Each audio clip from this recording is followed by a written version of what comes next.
Naglalambing ka? Naglalambing ka? Okay na? Okay na? Okay na? Okay na? Makakainis ka, makakainis ka. Mag-intro na tayo! Okay. 5, 6, 7, 8. What's up, mga cooking ina? Welcome back to my channel. So, for today's vlog, magluluto tayo ng seafoods at kakain tayo ng hipon. Bahala ka sa buhay mo. So, ganito mangyayari. Magluluto tayo ng 3 klase ng seafoods. Tapos, doon tayo magmumukbang sa bahay ng ate ko.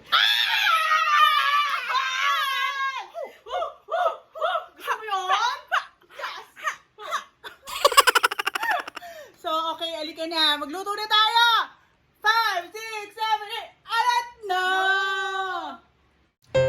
So, hi guys. So, nagluluto nga pala yung mama ko ng calamares ngayon. Ayan, nagluto din siya ng hipon. So, tinan nyo siya kung paano siya magluto ng calamares. Tago tayo dito para din tayo makita.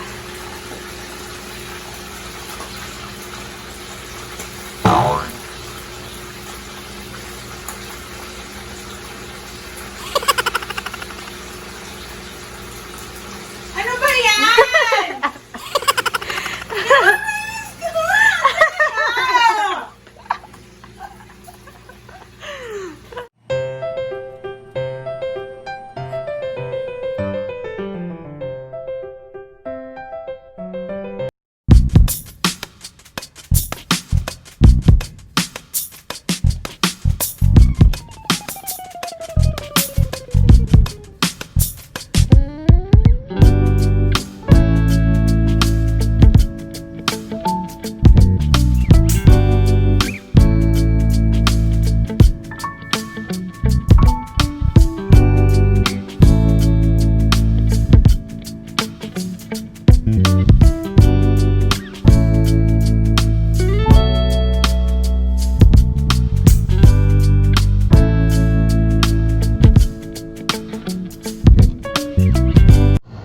We're back, guys.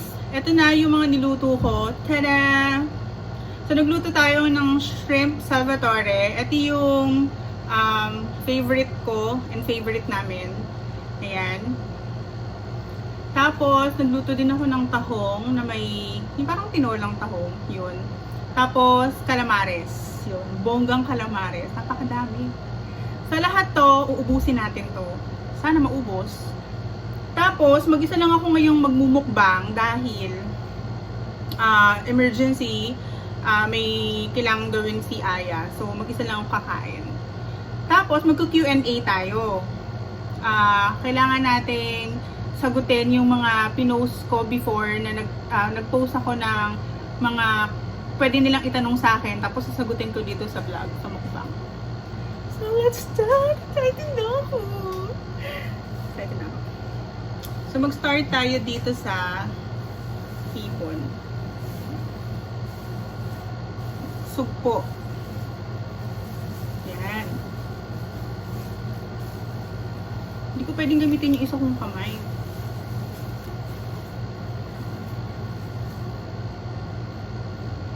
Sarap. So, masarap to. Perfect to dito sa suka. Ayan. May nag-request kasi na gusto nila, nakikita daw itong mga food, kung paano namin kainin, ganyan. Okay, ito na. Yan.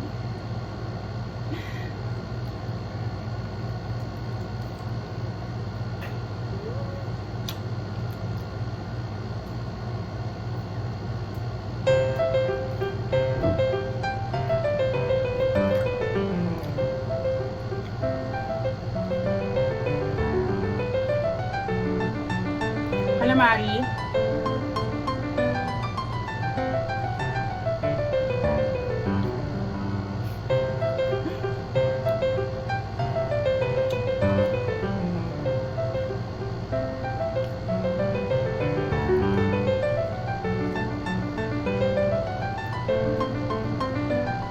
Start na tayo sa mga tanong. Yan. Pili tayo dito. For 4 weeks ago na to eh, itong vlog na, itong mga questions na to na tinanong ko sa post ko sa Facebook. So, galing kay Princess Claire Reyes. What would you wanted to have a restaurant someday? Or what kind of restaurant you wanted po? So ako, yes, syempre gusto ko pa rin magkaroon ng restaurant ulit. Someday, di ba? Pagka kaya na, tas may puhunan na ulit, ganyan. Parang semi-fine dining, parang ganun. O kaya naman, Filipino restaurant. Yan. Or Japanese-Filipino, basta mga ganun. Tapos, second question.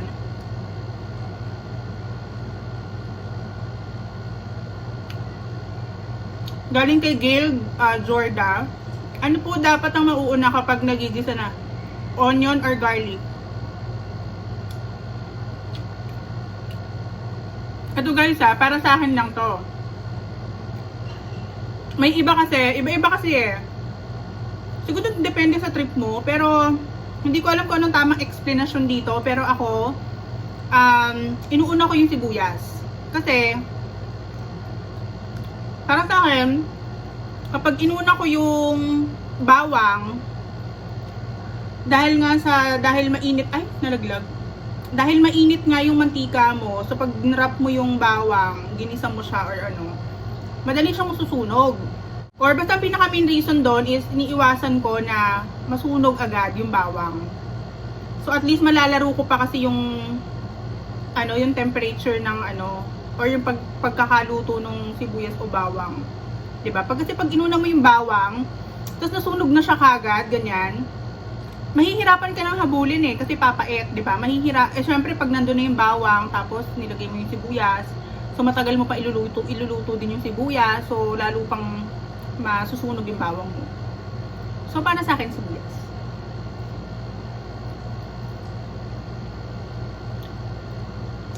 Third question.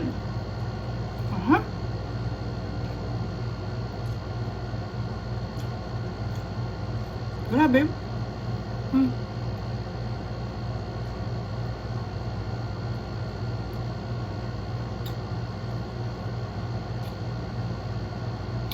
Nakakalungkot magmukbang mag-isa, pero okay lang, wala akong choice. Ang tahong baw.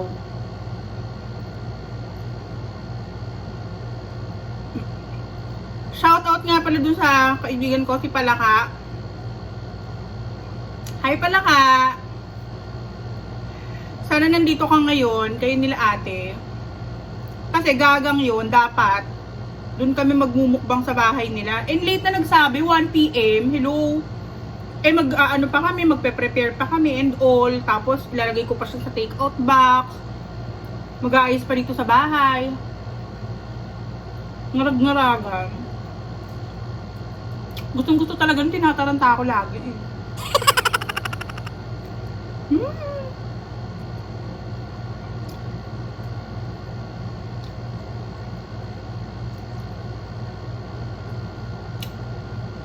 Third question na tayo.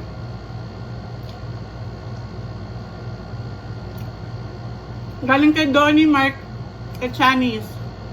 Ito puro kalokohan lang to eh. Ano na una ate? Itlog o manok?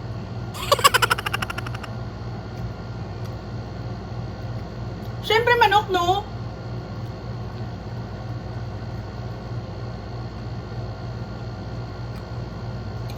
Ano siya bang itlog? Kulang manok. Diba? So, manok.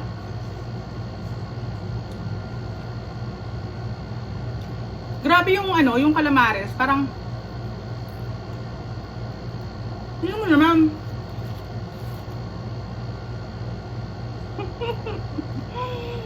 Di na po. Alam mo yung feeling na hindi mo titipirin yung sarili mo sa pagkain ngayon. Kainin mo lahat. Naka-ready na yung gamot ko dito just in case. Just in case ma-high blood. Charot. Napakaswerte kong nilalang dahil wala akong ka-allergy sa seafoods. At talagang paborito ko ang seafoods. kami ng ate ko, kung papipiliin mo kami, baboy or karne or seafood. Seafoods? Hello? Hindi na pinag-iisipan nyo. Lalo na kung ganito kagagandang hipon. Ay, sugpo. Nakaka-love.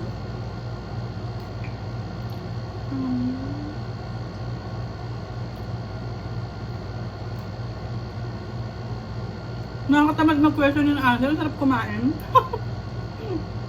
Nakakatatlo na tayo. So, pang-apat.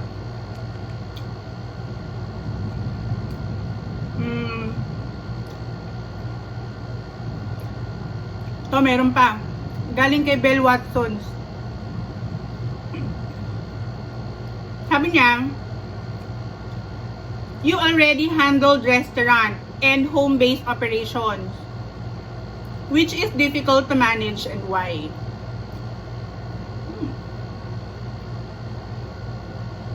Good question.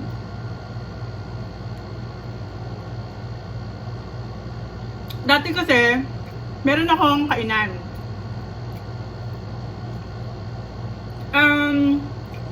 Restaurant siya pero karinderya feels. Kasi ganun yung trip ko dati eh. Alam mo yun, parang level up karinderya, parang karinderya ng mga middle class, ganun. Ngayon, hindi tagal yung business ko. May mga naging problema.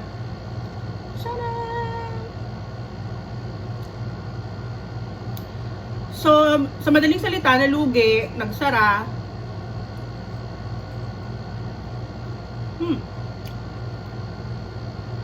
Ngayon naman, home base lang ako sa Hazel Chefy. Bali, pangalawang business ko na to. Ngayon naman na Hazel Chefy. Depende sa sitwasyon. Sa ngayon, gusto ko tong Hazel Chefy, diba? Kasi talagang bawal lumabas, bawal pa naman talagang ang tawag nito, yung mag-dine in, ganyan. So, syempre, dun tayo sa home base, diba? Pero kung mapipigyan naman ako ng opportunity, iba pa rin syempre yung talagang mayroong kang restaurant, diba? Iba pa rin talaga yun. So, kung magkakaroon ulit ako ng chance na magkaroon ng restaurant, gusto ko pa rin talaga magkaroon ng restaurant.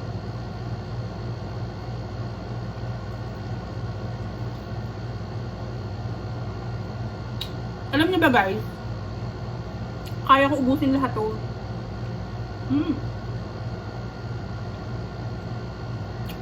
As in.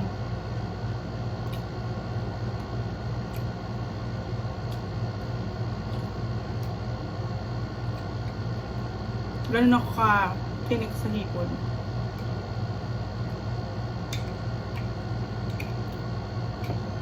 Yung kahit araw-araw yun ang ulam ko, okay lang sa akin.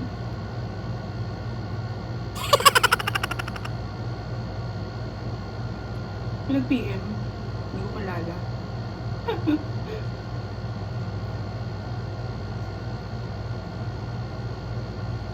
Yung jowa ko, walang hilig sa seafoods yun. Kaya okay lang na wala siya dito.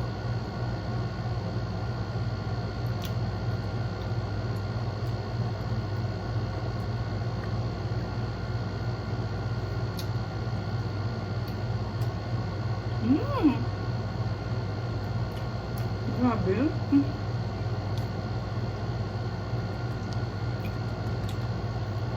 So, fifth question.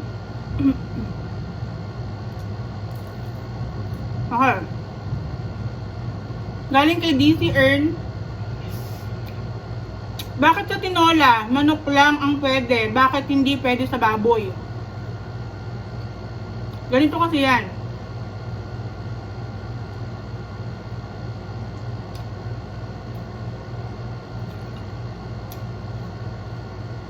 Ba yan? Sobrang sarap. Di ka makapagsalita. Walang pinagkaiba yan sa kaldereta, menudo, mechado, apretada. Para sa akin, pagkakaalam ko ha, yung manok, tinola. Pag baboy na, bok choy na yon. Tama ba? Itama nyo ako kung mali ako. Pero yun ang pagkakalam ko. Pag manok, tinola. Hindi ko pwedeng itawag yung tinolang baboy. Kasi, yung bok choy, hindi yung, ewan ko yung bok choy ng Iloilo sorry hindi yun. Yung bok choy ng Manila. May luya kasi yun. So, kung ano yung halo ng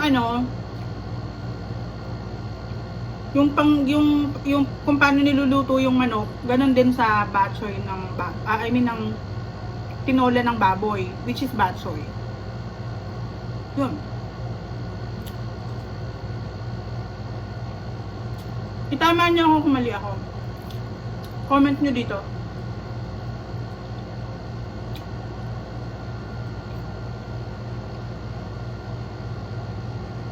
Kahapon,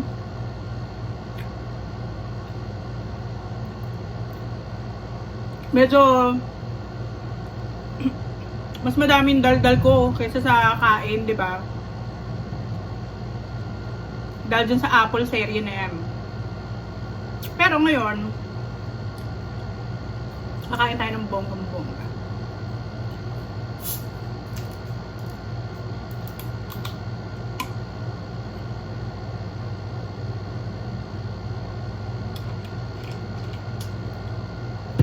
Grabe, busog na ako.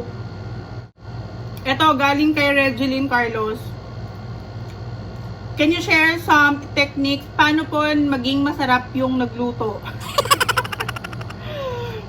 Mga siraulo to eh. Este yung niluto. Haha, awat na. Wala. Hindi yung kasali. Not counted. Ito. Galing kay Ronnie de los Reyes. Ronnie de los Reyes. Pag binigyan ka ng chance na ipagluto ang presidente, ano ang iluluto mo para sa kanya? Siguro iluluto ko sa kanya mga Filipino foods. Kasi mahilig siya sa mga simpleng pagkain lang. Like turon. Kaya ako alam na mahilig siya sa mga Pinoy foods. Wala siyang hilig sa mga mga pasosyal.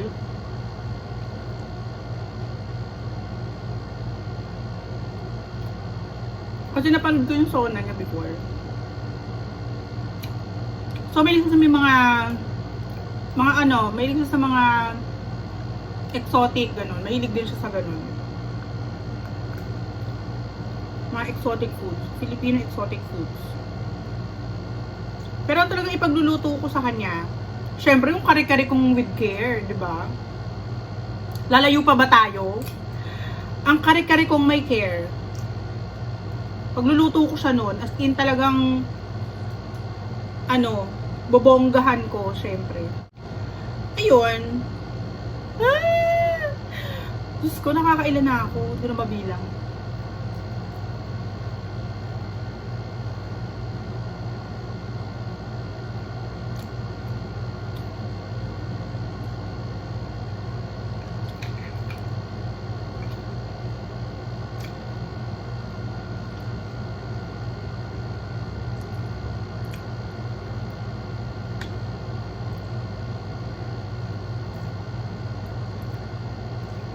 Sarap talaga nung calamares, grabe.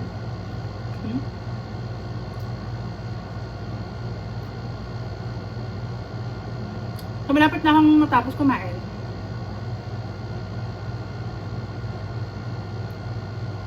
Last question to.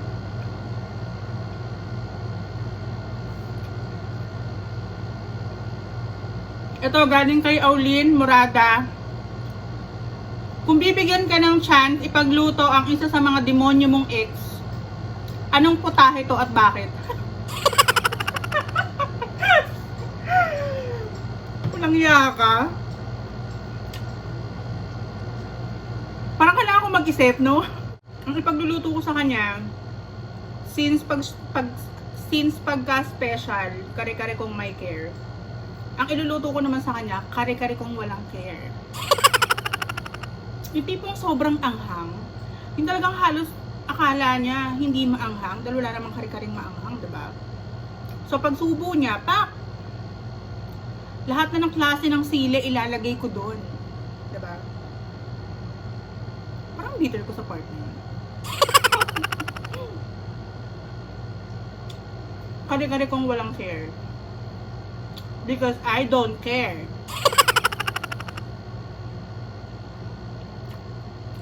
Dami-dami yung itatanungin pa.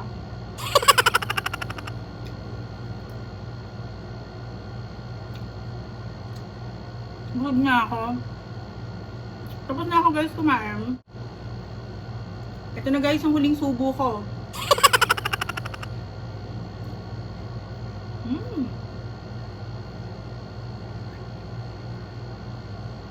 Grabe na yung panatira. Hindi ko kaya ubusin.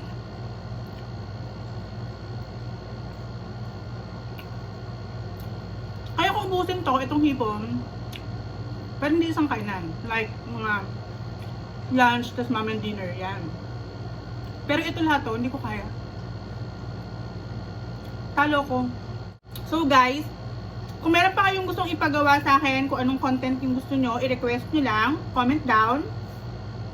Or kung meron kayong mga suggestion, or gusto kayong meron kayong gustong itanong, comment nyo lang din.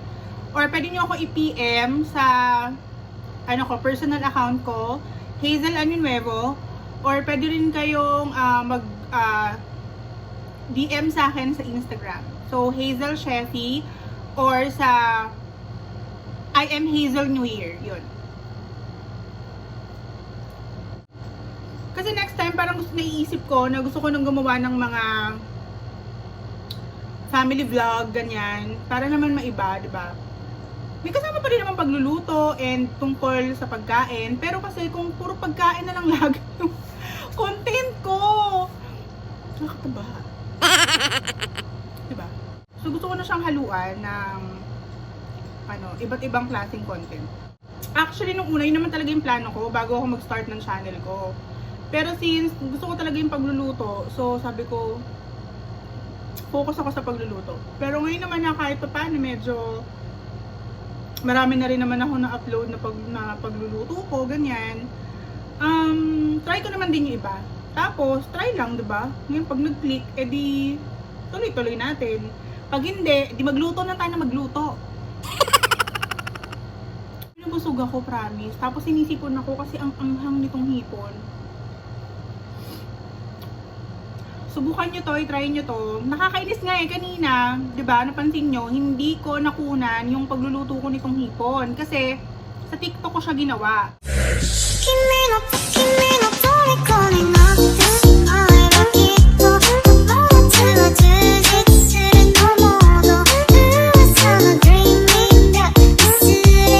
So, nahihirapan kasi akong kunan yung ng sabay. Like, kunyari, magti-TikTok ako, tapos i-vlog ko siya. So, nahihirapan ako kasi isa lang yung ginagamit ko.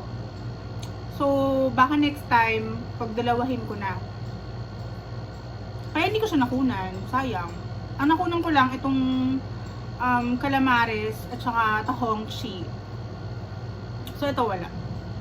Pero, makikita nyo na to sa TikTok ko. Makikita nyo na to, meron to doon.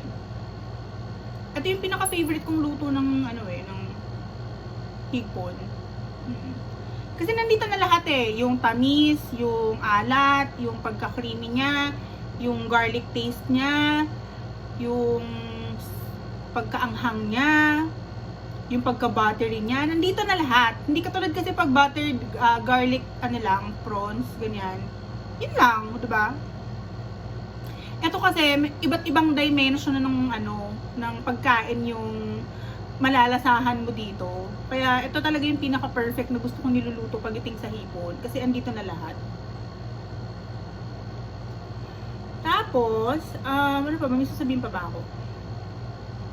Parang gusto ko nang matulog. After nito, matutulog ako. Tapos baka hindi ako magising. Hindi mo ako makikita.